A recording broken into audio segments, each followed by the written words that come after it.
Nakuba le ngqungquthela ukhetho ubuholi be-ANC eWestern Cape iqale yabambezeleka, igcine ikwazile ukuhlala lapho kukhethwe khona uVuyiso JJ Chalisisu njengosihlalo weqembu, uSharon Davids njengephini likasihlalo, uNeville Delport wakhethwa njengonobhala, iphini lakhe kwaba ngu-Ayanda Barnes, kwathi uDerek Appel wakhethwa njengomgcini mafa kulesifundazwe.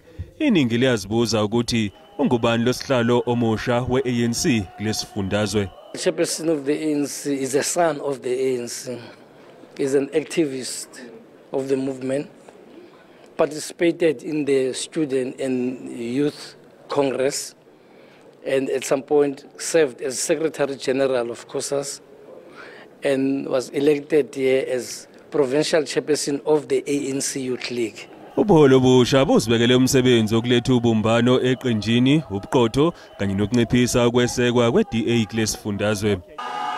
One of the key issues and priorities within the ANC currently is first to unite the ANC itself within all structures, build a strong relationship with all our NGOs out there in different regions, also making sure that we have a good relationship, working relationship of all our alliance structures within the Western Cape.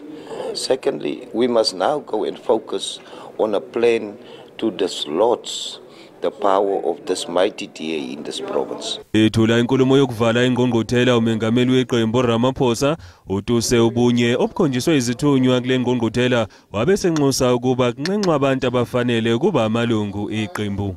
We need leaders who have the confidence and the trust not only of our membership but the people that the ANC serves, where we have come from. We need leaders who do not owe their position to factionalism, to patronage. We need leaders who have not rallied on relied on gatekeeping.